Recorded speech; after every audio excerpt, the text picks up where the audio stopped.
Let's remember together some of the greatest TV and movie stars of yesteryear with the woman who knew them. Mary Jane Popp hosted radio and TV shows for nearly 5 decades, meeting these stars and getting them to share their real-life stories. You'll meet them up close and personal as Mary Jane searches her extensive archives for the best and brightest real star talk on Pop Star Talk. And here she is, Mary Jane Popp.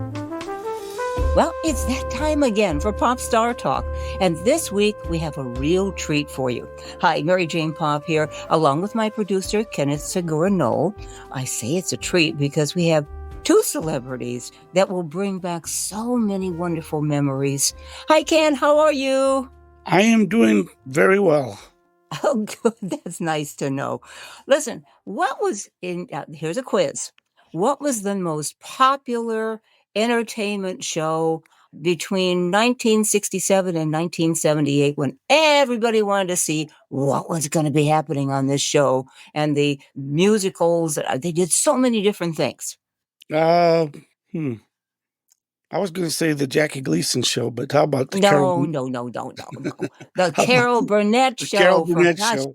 Yeah. Those are the 2 shows I remember watching I was actually a teenager. Yeah. But I love the Carol Burnett show. Oh, she was absolutely, everybody that was on that show was absolutely fabulous. I mean, when Tim Conway and Harvey Korman did their thing, they broke each other up because Harvey Korman never knew what Tim Conway was going to do. And you know what I love best about it? The monologue. When Carol would come out and she said, bring up the lights, and, for the audience and everything, and they could ask any question. And she was such a talent. I mean, this one was brilliant. She could answer almost anything. She always had a bright, fun answer for everyone. And they loved her because she was so honest and true. And I think everyone on that show was, like I said, Tim Conway, Harvey Korman, and the guests we're going to have today. It is so wonderful because the first time that I watched, I could have sworn that Carol Burnett and Vicki Lawrence were sisters. Didn't you think? I always thought they were. Yeah, well, no, they weren't. And we're going to find out why today.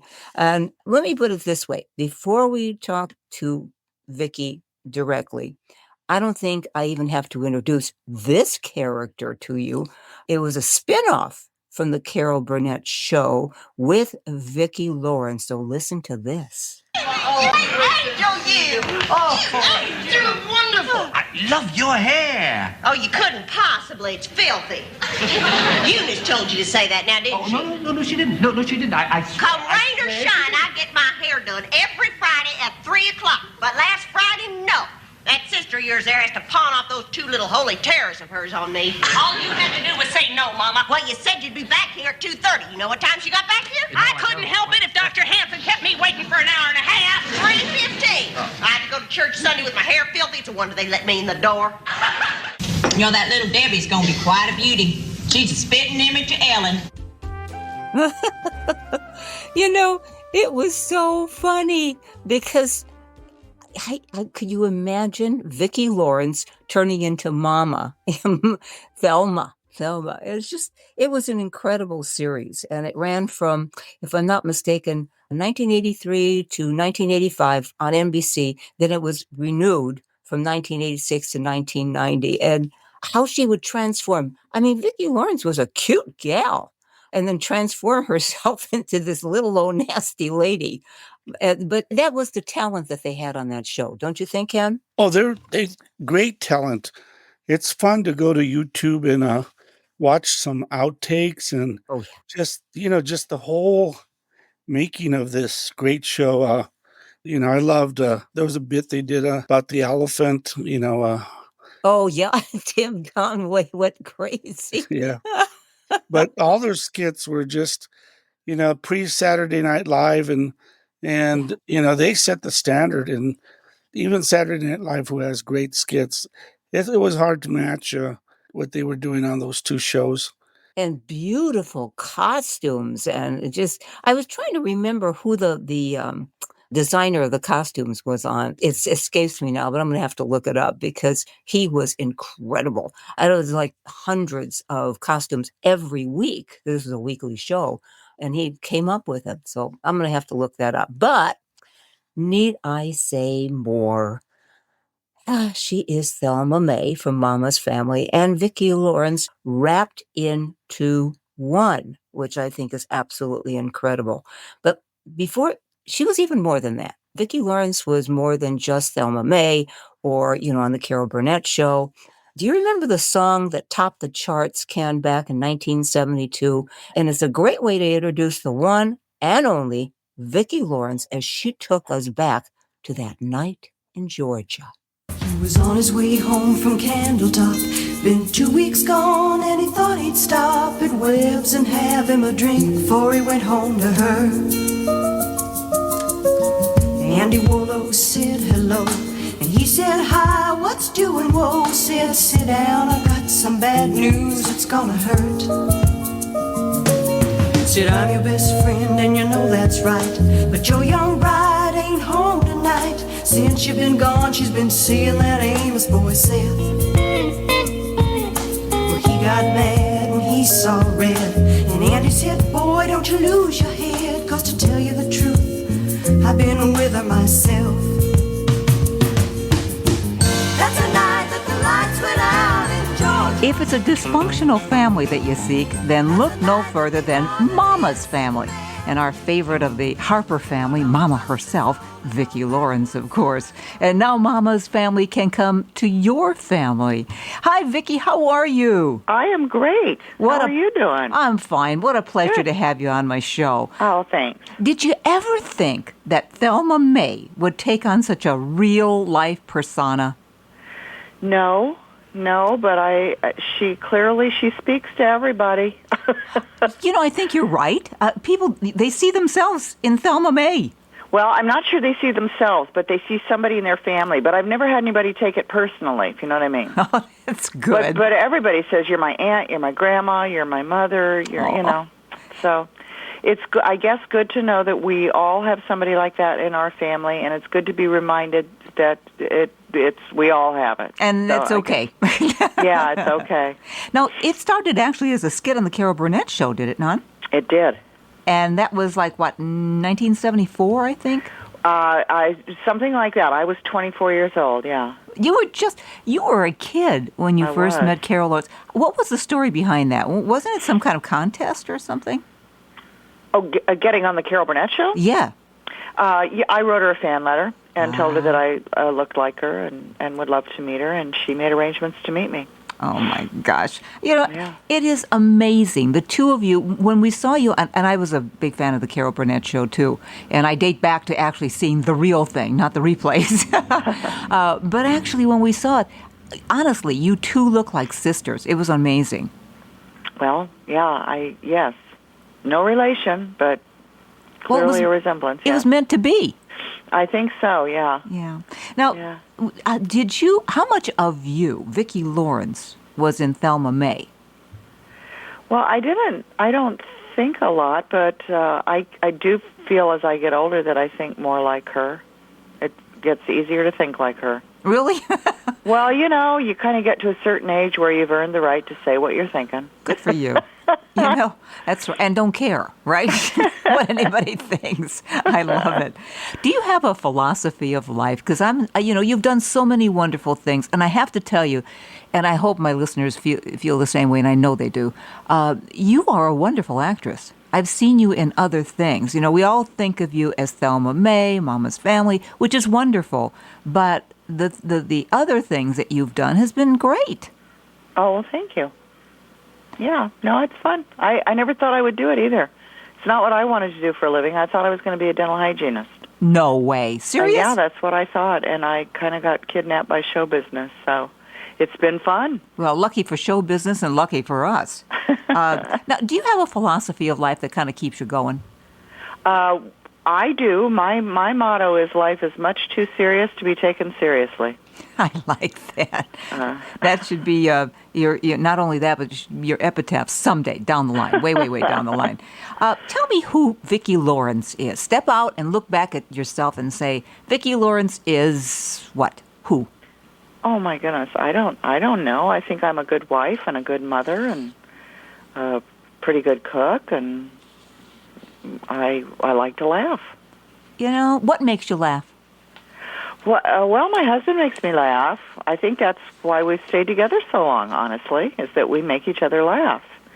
And what makes me laugh? Who knows? I think I just see things sideways, maybe. That's good. I mean, normal things make me laugh. Or, I don't know, watching people makes me laugh. Are you a people watcher? Oh, I love to watch people. Really? Yes. That sounds familiar. I love to go to a baseball game once a year just so I can see all the people. Watch them eating their peanuts and doing strange things. Yeah. Well, and we're in the airport a lot, so a lot of good people watching there, too. Excellent, excellent. Do you watch television at all? We do, although I have to say nowadays I think I'm watching more dramas than I am comedies. Like what? Oh, well, gosh, like Mad Men and Downton Abbey and The Good Wife and... You know what I've gotten hooked on lately? I don't know if you've ever seen it, and it's on PBS, Doc Martin. It is amazing. It's a BBC produced. No, I have not. But they do some great stuff. They really do. One of my reviewers on the Pop Off radio show told me that. You got to watch Doc Martin. I'm going, yeah. It's just another series. I got hooked on it, and it's the dry humor that they have that we don't have. It's completely different.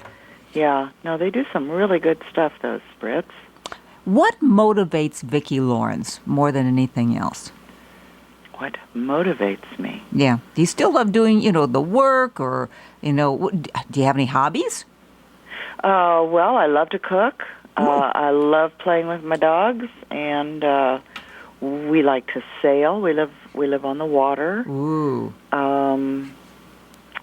I don't know. Sometimes I knit, sometimes I don't. It's whatever moves you. Yeah, whatever moves you. What kind of dogs do you have? We have a Labrador Retriever that we rescued. She's our third lab. Aww. And we've rescued the second two. And we have a little PBGB. Petite Basset Griffon Vendéen for those dog people out there. Good Lord, I'm glad you said it. We rescued him also. He came, he was kind of being neglected in a backyard in Indiana, and we said, well, bring him out here to California. My brother-in-law's from Indiana, and my sister said, he's in Indiana? You got to get him out here right away. What part of Indiana? Well, I don't know. Rural. Outside of Indianapolis. Oh, my gosh. I had a television show for 4 years in Indianapolis. Oh, really? Serious. And I was actually born and raised in the, I say Chicago area because they don't understand. East Chicago is on the Indiana side. Okay. Well, the lady that had him was kind enough to drive him up to the Chicago airport and put him on a plane for us. Oh, bless him. And my brother-in-law is from Indiana, too, so Richmond, Indiana. Oh, sure. I know where Richmond is. Good grief. He is a preeminent jazz drummer. Oh, my gosh. Well, my whole family was from Indiana because my husband was from the northeastern part of Indiana. My sister-in-law was from the Chicago area, and we all went to Indiana University. So it was as did Uncle Jeff. It's Jeff Hamilton. Your family will probably know him. He's arguably one of the best jazz drummers in the world. Absolutely. Oh, my gosh. That's wonderful. How big a family did you have? I just have one sister. Just one sister, okay. Yes. All right. You have a small family, too. I just have one brother, and that's it. Yeah. And But, sometimes people say, oh, well, it's good to have a big family. Sometimes a small one's better because you understand them more. Don't have to deal with all the different personalities. Yeah. And you say you love to cook. What kind of food? Oh, gosh. All kinds of food. I read cookbooks kind of like other people read novels, I think. And I love to watch the cooking channel. Most particularly, I think Barefoot Contessa and Jada are my favorites. Very cool. And what about kids? Do you have kids? We have two children. We have they're grown. We have a daughter and a son. Did they follow in the business? Well, our son directs my road show. And our daughter is a professor at Colorado State. Fantastic. What does she teach? She teaches environmental policy. Excellent. Yeah. Well, I bet you're proud of your kids, huh? I am. Do you have family get-togethers? Not like Mama's family, but do you have get-togethers? Oh, sure. What? Yeah. It's wonderful to know someone who cares about what they do in life and that they enjoy it. It seems like you enjoy every day. I do. When you get up in the morning, what, does Vicki Lawrence say, hey, today I'm going to what? Oh, I don't know. We're on the road so much that when we're home, it's so nice to be here by the water and just kind of enjoy our neighborhood and go. We live in a lovely spot where there is not a day that I walk the dogs that I don't see a garden I've never seen or something I've never noticed, and it's like living in a resort almost. Wow. It's a really special spot. It's called Naples, and it's a little island in kind of south of Long Beach. No kidding. Oh, that sounds wonderful. Yeah, and it's really nice. We've got canals and gondoliers. Ooh. Yeah, it's a neat spot. So I don't know. On any given day, it's just lovely to enjoy the neighborhood. Gotcha. Now, when you travel, what kinds of things are you doing? I have a road show called Vicki Lawrence and Mama, a 2-woman show. No kidding. Are you ever going to come up to Northern California with it? Well, we have. God. You just got to kind of keep an eye on my on your website, VickiLawrence.com, and find out when I'm going to be in your hood. Oh my gosh, we've got to see. It's fun. It's a lot of fun. The show. Absolutely, sounds like it. What if you could pick out a project that you want to do in the future? What would that be? Oh, I'd like to turn into Nora Ephron because I miss her so much. Oh, really? I would just wait for her books and just read them and laugh till I cried. Oh. And I miss her, and I think, gosh, Vicki, could you ever be Nora? No, I couldn't. I don't think I can be Nora Ephron, but I think about, who's going to write those great books that women laugh at, all the stuff we need to be laughing about.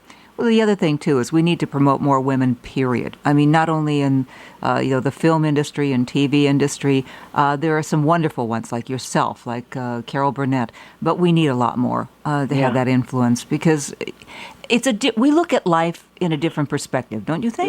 Yes, we do. And I think that's, I don't know, it's an inner something that is just totally different. It's where we're wired. Like Dr. John Gray used to say, men are from Mars, women are from Venus. We're different. Yeah, yes, we are. And hooray, we want to keep it that way. So you'd want to just kind of move. What about television? Ever thought about going back to television?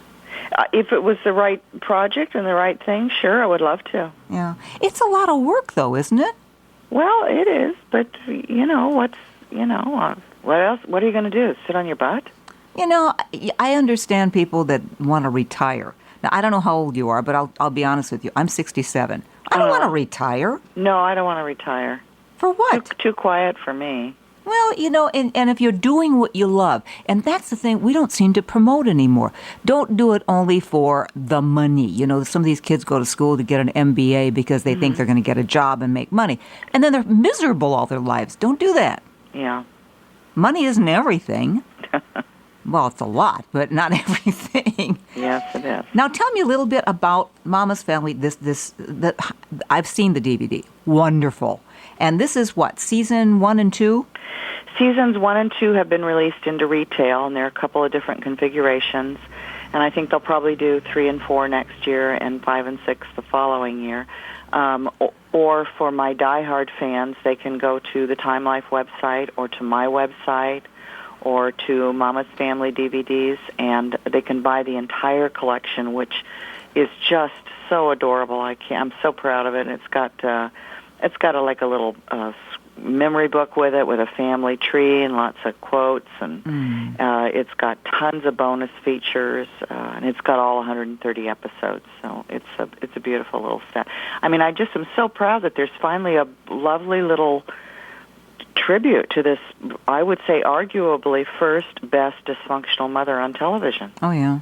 But I loved her because it's what you're saying you're doing now. She called them like she saw them. Period. End of story.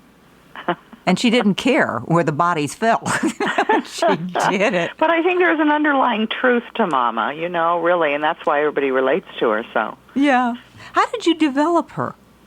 She was written by a couple of the writers on Carol's show, beautifully written, and she was actually written for Carol, but that was not the part that spoke to Carol, so she gave it to me, and I have often said that Mama is yet another gift from Carol. Oh, Carol is a beautiful person, isn't she? Yes, she is. I've never had the opportunity to interview her, and I would love to, simply because she seems like she has a big heart. Yeah, she does. The best. But it seemed like everyone on the Carol Burnett show had a big heart and that you loved working with each other. Well, I think, there is definitely a trickle-down theory, and as it is at the top, so goes the company. And I think that all of us, regardless of who we are or what we are just beneficiaries of all the love that everybody feels for Carol. It was amazing. You know what? My favorite parts where you guys would break each other up. Yes. And it was true. It wasn't one of those things, well, oh yeah, they're just putting it on. It was for real.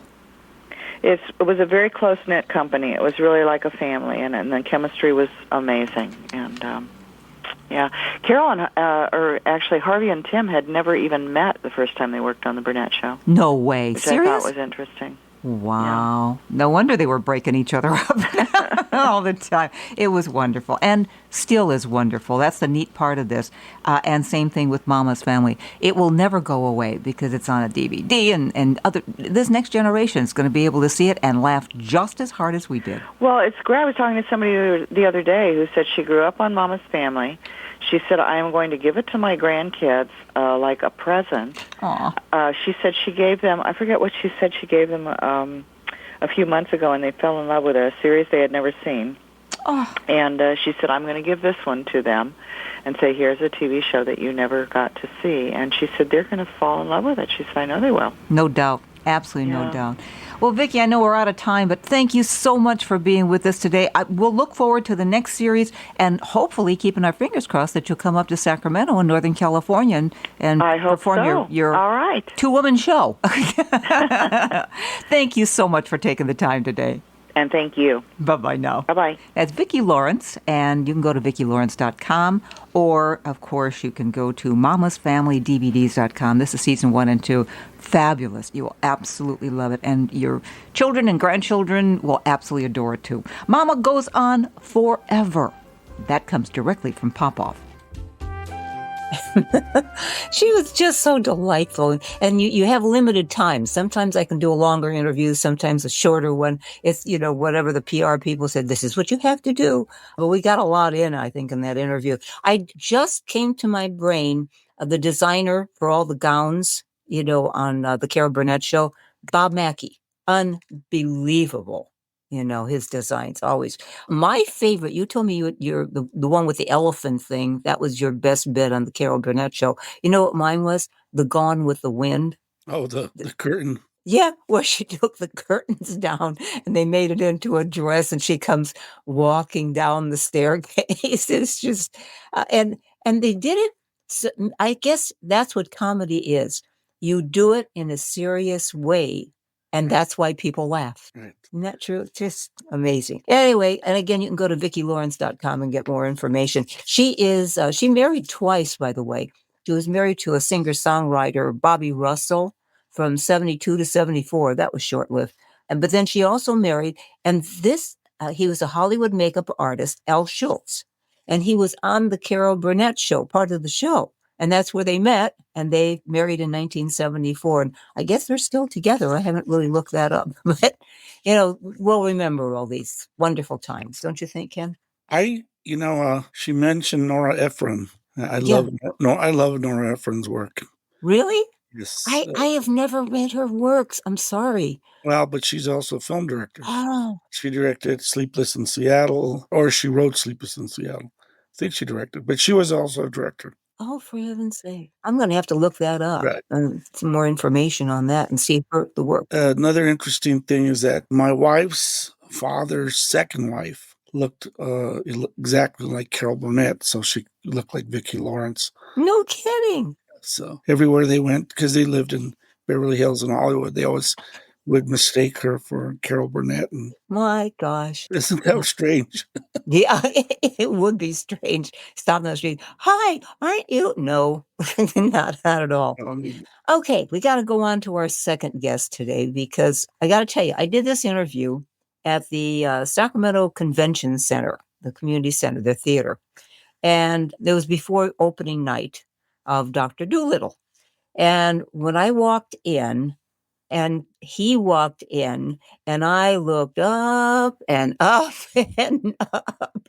He is 6 feet, 6.5 inches tall. And on stage, I think what they used to say, he would work upstage because he didn't want people, or downstage. He had to work it so that he wasn't overpowering the rest of the people on the stage, which I thought was wonderful. And, I'm 5'2.5".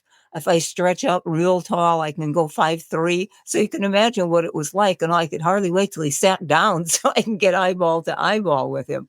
But he was a delight. 10-time Tony Award winner. Now he's doing acrylic on oil canvases. And I looked at some of them, and it was really interesting because really very eclectic. Is that the way I can say it? He had paintings of bananas to old men with dogs, just a little something for everyone. And don't you notice that a lot of people, a lot of these celebrities go to painting, acrylics, crafting, all these kinds of things. Isn't that amazing? I mean, those were things that they loved doing. And then after they retired or semi-retired, they went back to it. Yeah, I was going to mention that, it is amazing how many, Robert De Niro, a lot of them, these actors, they must need some quiet time. I think Red Skelton was another one. Buddy Ebsen was another one. We're going to do an interview with Buddy Ebsen because that was so fun. He kept doing the Beverly Hillbillies thing, go doggy, But anyway, I love these people because they were so real when I got to talk to them, and they were so forthcoming about what their thoughts were and their feelings, etc. So, but anyway, instead of my telling you about all the little sidebars, let's just go ahead. And I don't need to tell you who Dr. Dolittle is. So how about 10-time Tony Award winner Tommy Tune? If I could talk to the animal, just imagine it, chatting to a chimp and chimpanzee. Imagine talking to a tiger, chatting to a cheetah. What a neat achievement it would be. If I could talk to the animal, learn their languages, maybe take an animal degree. I'd study elephant and eagle, buffalo and beagle, alligator, guinea pig, and flea. I would converse in polar bear and python, and I would curse in fluent kangaroo. If people ask me, can you speak rhinoceros? I'd say, of course. Can't you? And if you just stop to think of it, there's no doubt of it, I shall win a place in history. And most certainly performer. Tommy Tune's reputation precedes him with work in Grand Hotel, the Will Rogers Follies, the Best Little Whorehouse in Texas. I can just go on and on and on. But now he is turning in a performance that is absolutely stellar with Dr. Dolittle. Tommy, what a nice time to have you with us on Pop-Off. Oh, what a great time to be in your city. It's so beautiful here. It is. So many trees. You never stop working. You're on the road doing all kinds of shows all the time. That's what I do. This is my life. You actually are working with, is it, what is the name of that group? The Backstreet? Backstreet is one of the shows that you did. That's where you started, with Backstreet in 65. No, I don't know who you mean. It was way back. It was called Baker Street. Baker Street. Oh, yeah. Well, that was the first Broadway show that I was in. I was in the chorus of that. But that's a start for you. But look where you are today. It's absolutely amazing. I've been very, very lucky and fortunate and grateful, and And I love doing it. You know, that's somebody said that was the key to life, to find something that you knew how to do and that you love to do, and you know, you figure out how you can pay your rent doing it. And that's the key to success. I bet a lot of people don't know that you are a fantastic artist too. You paint? Yes, I do. I've always painted. Every show I've directed and conceived, I've always painted first to get the colors and the shapes and the order of it right, so it entertains and enlightens and hopefully, you know, helps the human condition. So when I started Dr. Dolittle, I started, painting it like I always do, and then I realized I'd never painted animals.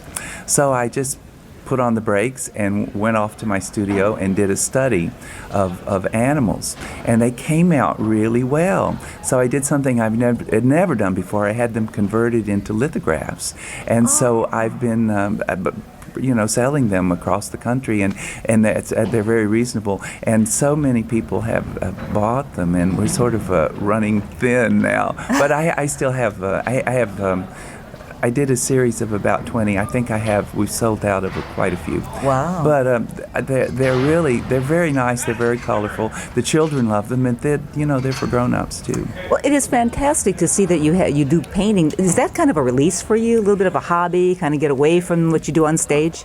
You know, it's kind of like when you're at a banquet table and you just have a little bit of salad, a little bit of main course, a little bit of dessert. You know, you sort of have to move your talent around so you don't burn out on any one thing. That's why I've always jockeyed between directing and choreographing and performing and singing and dancing, and painting is just one more of those things. And writing, you know, you sort of have to.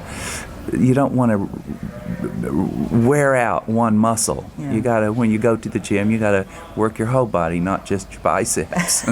Now, I have to ask you too, how close is Tommy Tune to Dr. Dolittle? Are you an animal lover? Well, of course. And that's why I felt I could take on the show, because I have a dog, and I talk to him all the time. And what's his name? Little Schubert.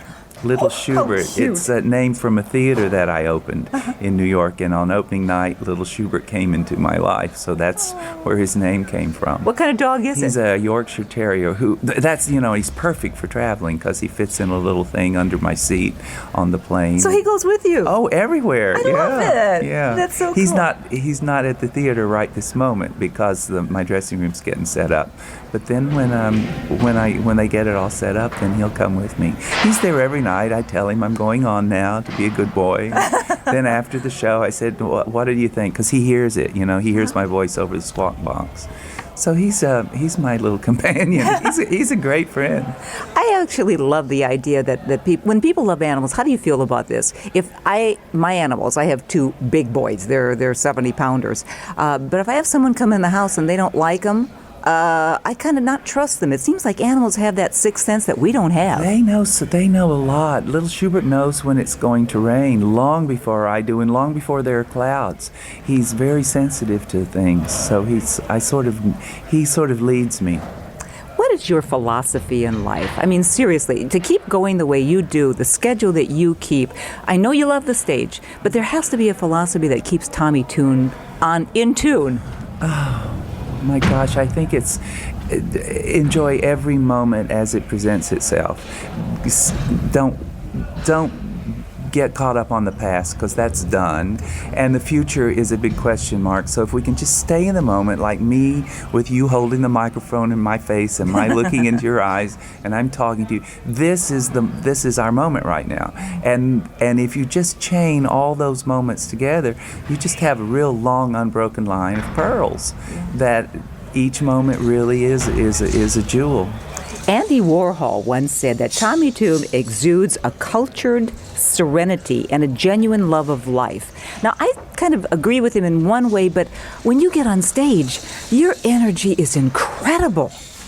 Yeah, well, that's the job, too. Look at the size of this theater. We have to fill it with our vibration, you know, because we're sharing everything that you have. When you walk on stage, your whole life's coming with you. And you draw from that to entertain and enlighten. How do you deal with that? Because when you walk on stage, now, I'm a little P. I used to do a lot of stage work and singing, etc. When you walk on stage, you bare your soul. I mean, you are so open to that audience. You're giving them everything of you and asking for love back, right?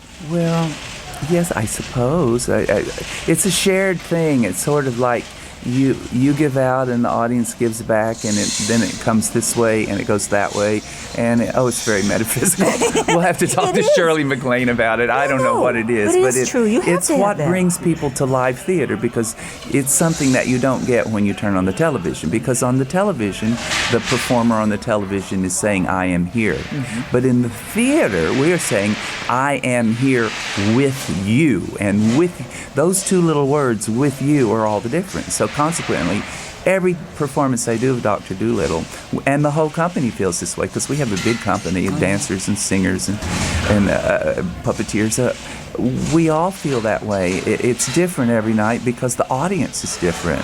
So it's never the same, and that's the joy of going out and sitting in a beautiful big theater and seeing something live. Is that the reason? Because you would be fabulous on the big screen and have been, but you don't do a whole lot of Hollywood movies. No, I don't like the process. It's tedious and boring for me, and that's the one thing that I don't ever want to be in life, is bored. I mean, I think that's... You couldn't be. That is sinful. That is not treating the gift of life very well if you're bored. Something is seriously wrong if we can go through life being bored. Something is wrong. Now, to look as good as you do, doing the kinds of shows you do every single day, you're on the road, what do you do to keep healthy and fit to stay the way you are? Well, I work out and I do yoga and I try to eat well. It's very hard on the road to eat well because the restaurants close early and I can't have a meal before a show because it's like, a show's like running a marathon. And he said, do I have any other secrets? I don't think so. Dancing, I think dancing is a real magical way of energizing the body. I don't know. No, it's good though. I mean, I want to pass those good secrets on. I think that it's what I said about when you asked me about my philosophy. I think it's about being intensely interested in every moment. Yeah. Because we will never be sitting here talking like this again in our lives. You're right. It will never. I may see you again sometime, but it'll never be the same. A few years down the way, but it won't be the same. Now is now. So it's about taking the moment. It is beautiful. You live in the moment, and you cherish the moment, don't you? When I'm at my best, I do. Occasionally I fall back and I start having sadnesses of loss, and like everybody. Yeah. But like Cher said to Nicolas Cage, snap out of it. Get over it and move on, right? Yeah, because it's really about right this moment. And that when I'm at my best, that's where it is. And I think that's where where the secret to life resides. If Tommy Tune could step out, this is a hard question. I've asked this of a lot of people, and they say it's probably the hardest question that I ask. Step out of yourself, look back, and as long as you want, tell me who Tommy Tune is. Oh my gosh. Oh, he's this. I know. I can't do it. Yes, you can. Yes, you can. I can't. Yes, Maybe if I was a movie star, I could look at myself on the screen and tell you. Everybody thinks I know what I'm doing when I'm up there on the stage. I don't know what I'm doing. I'm just doing it. And I'm doing it for you. So I can't see what I do. I sing and I dance and I enjoy life, and I try to exude the very best of what I'm given, and use my life experience every time I step on a stage. And of course, kindness is key, and that's sort of kind is a 4-letter word these days. You bet. You say kindness to some kids and they go, duh. Yawn. That's why I love Dr. Dolittle, because it really does promote kindness. It starts with kindness to animals. But see, Dr. Dolittle is very good with animals and not very good with people. And so that is his lesson that he learns is he is a member of the human race too. So all of his kindness to animals he is a given, and then he learns how to spread that to human beings, which I think is a pretty good lesson. You betcha. Now I know that Tommy Tune's going to live a long time, a great rich life yet to come. But when you're gone, how do you want to be remembered? Not necessarily what's on the tombstone, but how do you want to be remembered? This is such a mortality question. Oh, I don't know. If people could smile when they hear my name, that would be good enough for me. Well, I know that's good. That's definitely a happening. It always will be. If you could give people an idea of what theater is all about. There are young people who have never walked into a real theater to watch people on stage. I know this, and this show is a show that I created for those young people because it's nothing taxing, and it's not it's all in one. There's not an intermission. It goes from beginning to end, unbroken like a movie, which I think it's more amenable to our world right now, to the attention span of young people. So there is an experience here that you cannot get from a video game because it is a shared experience. And there's nothing else like it that I know. And once I discovered it at a very tender age, an aunt took me to see a ballet, and I got such a charge out of it that it changed my life. And I think that it's something that you can't see on a DVD.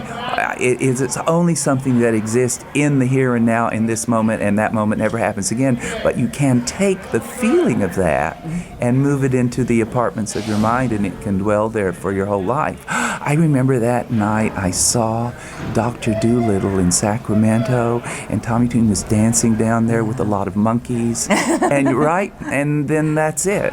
Oh, I love that. That's so beautiful. It's different than movies because movies you can always look at again. But this is more precious. I look into your eyes, seriously, and I always try because those are the windows to the soul. We know that. And it seems like you are so much more metaphysical, so much into people, so much into feeling and doing and being a part of the moment with those people. That's a beautiful person, not only a beautiful performer. Well, thanks. It comes on you with time, I think. If you get an idea of what the road is, then you can get on the road. You never get there, but at least the road. You're on the road, yeah. And when you make a compromise, say there's a car coming in the opposite direction and you're both speeding toward each other, compromise is just pulling over and let them pass and then go on. Yeah. You know, it only takes a moment to let someone pass. Give them the moment and then go on.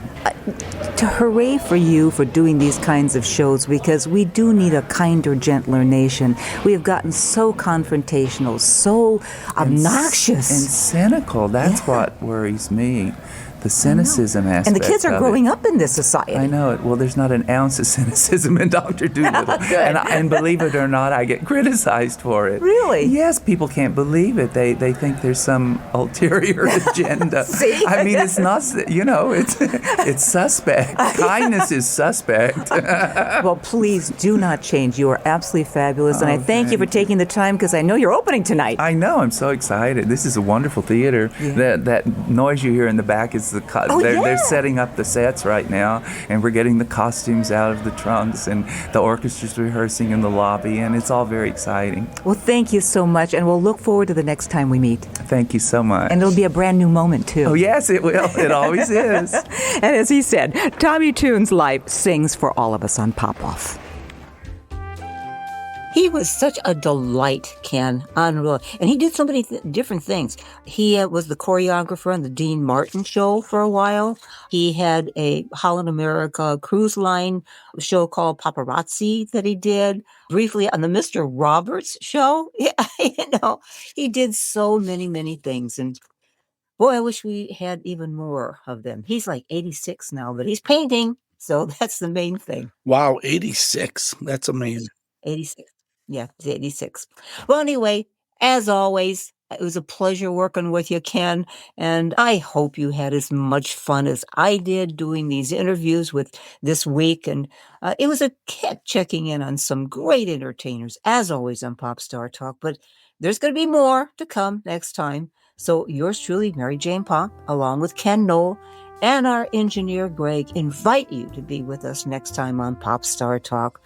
And don't forget, live simply, laugh often, love deeply, and dare to dream.